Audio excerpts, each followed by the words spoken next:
היי לכם, אני סווטה מסווטה טורסופ. היום הסרטון השני בנושא של מחזור סבון. נושא של מחזור מאוד אקטואלי, במיוחד בסבונים שאיבדו מהצבע, ריח, נראות שלהם, וכמובן שאסור לזרוק סבון, צריך למחזר אותו. בסרטון הקודם דיברנו על טכניקת טרצו, היום אנחנו נדבר על טכניקת קונפטי, הקונפטי הקלאסי של מחזור הסבון. יוצאים סבונים מהממים, אז בואו נכין סבון. את ההשראה לסבון הזה קיבלתי סמיילי של זיקוקים, כן, זיקוקים או קונפטי. אז יש לי תבניות קטנות של קונוסים, של מין נשיקות כזה, ואני אשתמש בהם בשביל לקשט את הסבון אחר כך. אני מכינה סבון גליצרין בשביל למלא את הצורות הקטנטנות האלה. למה סבון גליצרין? כי הצורות כל כך קטנות שאני חושבת שהסבון מאפס הוא פשוט לא יצא טוב מהתבניות האלה. עכשיו אני ממיסה כמות קטנה של שילוב של סבון לבן וסבון שקוף. למה סבון שקוף אני משלבת? כי לבן נותן גוון פסטל וצבעים יוצאים יותר בהירים ממה שרוצים. כמובן אני צובעת עם מיקה את הסבון, מיקה שמעורבבת עם שמן. מהסרטון הקודם ראיתם שיש לי מלאי. אני מוסיפה פה צבע חום או ברונזה יותר נכון לקטע של קונוסים, וצבע ורוד לחלק של נשיקות. אני מתיזה אלכוהול בשביל לנפץ את בועות האוויר שלא יתערבבו לי בסבון, וממלאה את התבניות. אם נשפך לי קצת מעבר למה שצריך, אחר כך אפשר להוריד עם הסכין. הנה אתם רואים, עם הסכין אני מורידה את האקסטרות של סבון שנשפכו על התבנית, ותראו איזה יופי של קונוסים יוצאים, ממש נראים אמיתיים. כל תבנית נותנת לי 9 קונוסים, שאחר כך אני אחתוך אותם עוד לחצאים, ואני מחממת שוב ממש 5-7 שניות את הסבון במיקרוגל, וממלאה את התבניות מחדש. אני אנצל את כל סבון גליצרין שיש לי לסבונים הבאים. תראו איזה נשיקה מהממת, היא נראית כל כך אמיתית. אם מישהו רוצה, הוא כמובן יכול אחר כך לזלף על הסבון שלו, אבל אני משתמשת כבר בצורות האידיאליות האלה בשביל לקבל את הקונוסים ואת הנשיקות המושלמות כמה שיותר. אוקיי, אתם רואים, אני חותכת את הקונוסים לחצאים, כי חצי של סבון, קונוס יהיה בתוך סבון, אז אין לי צורך בסבון מלא, בקונוס שלם. אז אני עכשיו חותכת ומסדרת גם את הנשיקות וגם את הקונוסים לפי חתיכות של סבון שיהיו לי. ככה אני אוהבת להכין את זה מראש, בשביל שברגע שאני צריכה כבר לסיים את הסבון ולסדר את החלק העליון שלו, שאני לא אצטרך לחפש דברים. אוקיי, אתם מכירים את הסבונים האלה שהם לא יוצאים וואו מבחינת העיצוב, ופינות של סבון שאתם רואים עכשיו בכלי האדום. אז יש לי כמות טובה מהם. אני מגרדת בפומפייה בצד של חתיכות הגדולות יותר, והפינות של סבון זה חתיכות קטנות יותר. עכשיו תראו, אם יש לכם תבנית של 1.2 קילו ותבנית של 1.5 קילו, שזה בדרך כלל תבנית מלבנית ותבנית סקיני, ויש לכם סבון שהוא סבון כבר מגורד, אפשר לא לחשב מחדש מתכון לסבון קונפטי. פשוט תיקחו את המתכון של 1.2 קילו, תוסיפו 300 גרם של סבון מגורד, ותקבלו 1.5 קילו של סבון סקיני. זה הכל. אני מחלקת את הסבון ל3 חלקים. 2 שווים, גדולים יותר, ואחד קטן יותר. לחלק הראשון אני מוסיפה מיקה בצבע כחול טורקיז כזה, ירקרק, של ברמבלברי. לינקים לכל החומרים שאני משתמשת בהם, אני משתדלת לשים בתא המידה מתחת לסרטון. אוקיי, אני מערבבת את המיקה ומחליטה להוסיף טיפה של טיטניום דיאוקסיד, כי אני רוצה גוון פסטל יותר של הסבון.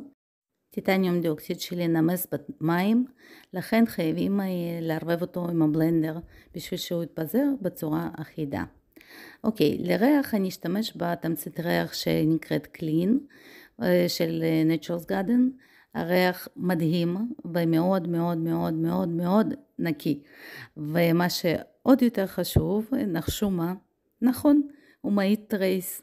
וזה אני מגלה עכשיו. אני ממשיכה, כאילו אני עובדת עם הסבון ואני רואה שהסבון נוזלי, ועם הבלנדר, עם הטיטניום דיאוקסיד, הוא פשוט ממשיך להיות נוזלי, וזה כזה תענוג. עכשיו אני מוסיפה את החלקים של הסבון המגורד, אני מערבבת אותם ממש טוב, ובגלל זה גם הטרייס צריך להיות ממש דק, כי בדרך כלל יש המון אוויר בין חלקיקים בפרוסות האלה הדקיקות של הסבון, אז בשביל שלא יהיה חורים בסבון אחר כך, חייבים לערבב טוב ולהוציא את כל האוויר מהסבון. עכשיו אני פשוט מוזגת את כל החלק הזה לתבנית, ככה איך שזה פשוט, מנערת טוב טוב טוב, אתם רואים אותי מנערת בעצבים, בשביל להוציא את כל האוויר, ועכשיו עם קיסם אני פשוט מטביעה את החתיכות הבולטות. אחרי שאני מרוצה אני שמה סבון בצד, ועוברת לחלק השני. החלק השני הוא בערך 10-15% מסך כל סבון. אני רוצה לעשות אותו ורוד שמח כזה, עם מיקה, גם כן אני מוסיפה את התמצית ריח, ואני זוכרת שהסבון ממש מעיט את הטרייס בזכות התמצית הזאת, אז בלי פחד אני כבר עוברת עם הבלנדר ומתקדמת בטרייס כמה שיותר, ואני בודקת שהסבון הקודם השכבה התקשתה, ולאט על הספאצ'ולה מוזגת את השכבה הדקה הזאת, האדומה הוורודה, ועם כל זה תראו הנה כאן, יצא לי לשפוך בבת אחת כמות יחסית גדולה של סבון בלחץ, ולדעתי שברתי את השכבה הקודמת. אוקיי, החלק האחרון, השכבה האחרונה תהיה לבנה, אני מוסיפה טיטניום דיאוקסיד ושאריות של תמצית הריח, ועכשיו הנה תראו איך הסבון מלבין בזכות הבלנדר, איך הוא מפזר את הטיטניום דיאוקסיד מעולה. ועכשיו אני בודקת שהשכבה הקודמת לא זזה, שהיא התקשתה, ומפזרת את הסבון. עכשיו זה נראה לכם בהילוך מהיר, כן, בסרטון תראו, זה עכשיו real time מה שנקרא, זה הזמן האמיתי שתדעו באיזו איטיות אני מוזגת את הסבון, בשביל ששכבות יישארו ישרות ולא ירדרו אחד לתוך השנייה. אוקיי, אז כיף לעבוד עם סבון שהוא ממש נוזלי, כי אז אפשר באמת לקבל את הסורפס החלק הזה. עכשיו אני מסמנת את הגבולות של הבאצ'ים שלי, שהם בתבנית סקיני בערך, ועכשיו אני לוקחת שתי מיקות, מיקה ורודה עם שמן ומיקה צהובה, יותר נכון זהב, מהסבונים הקודמים. אני משתדלת לעשות פסים לאורך הבאצ'ים כמה שיותר ישרים, למרות שזה לא קריטי כל כך. עם שיפוד אני מתחילה לעשות שמיניות, ולעבור מצד ורוד לצד זהב, בשביל לשלב אותם ככה, הנה תראו, שיהיה כזה קישוט נחמד. אני עושה את זה לא עמוק, רק לחלק החיצוני של הסבון. נשפכה לי טיפה גדולה של מיקה, אני עוברת כזה, עושה עוד סיבובים כאלה קטנים בנוסף. ועכשיו אני עושה פס לאורך, בתוך כל שמיניה, כאילו חוצה את השמיניות לחצאים. ועכשיו עבודת נמלים, כן? כבר אמרנו, אני מתחילה לפזר את הקונוסים בצד שני של הסבון, איפה שאין קישוט של מיקה, ובין לבין אתם רואים אני מנקה את הידיים, כי אני נוגעת קצת בסבון ומלכלכת את הכפפות. עם השיפוד אני מסדרת את הקונוסים שיהיו ממוקמים נכון, ועכשיו אני מפזרת את הנשיקות ליד כל קונוס. לדעתי זה דומה לסמיילי, בכל זאת זה נותן מראה שמח כזה וחגיגי. כך אני ממשיכה את עבודת נמלים שלי, ולאחר כמעט 20 דקות של סידור, טאטאם, תראו איזה טופ יפה קיבלתי. וכמובן חייבים נצנצים שמתקלים, הולוגרפיים, וזה מוסיף בלי שום קשר, ואני חולת נצנצים כמו שאתם יודעים. סבון זה חייב לעבור שלב ג'ל, על מנת שחתיכות של סבון הישן יתחברו לסבון החדש. אני מכניסה את הסבון לתנור כבוי שמחומם מראש ל-70 מעלות, עד שסבון מתקרר. כעבור 24 שעות בערך, אני מוציאה את הסבון מהתבנית. תראו איזה סבון חתיך. וקל לשלוף את הסבון מתבנית שמרופד בנייר הקפאה. יש לכם עכשיו לינק לסרטון איך לקפל את נייר ההקפאה, שאפשר כל תבנית להפוך לתבנית לסבון, ולהוציא ככה סבונים בקלות. אני רואה בחיתוך של סבון, שכן, זה החלק של הסבון שחדר לי לשכבה הקודמת. מוודא שאני לא חותכת את הקישוטים, נותנת לחיצה, ואוי, תראו איזה יפה יצא, איזה פס מדויק, ואיזה סבון למטה מקושקש. ממש קונפטי. לדעתי הסבון יצא פשוט מדוגם.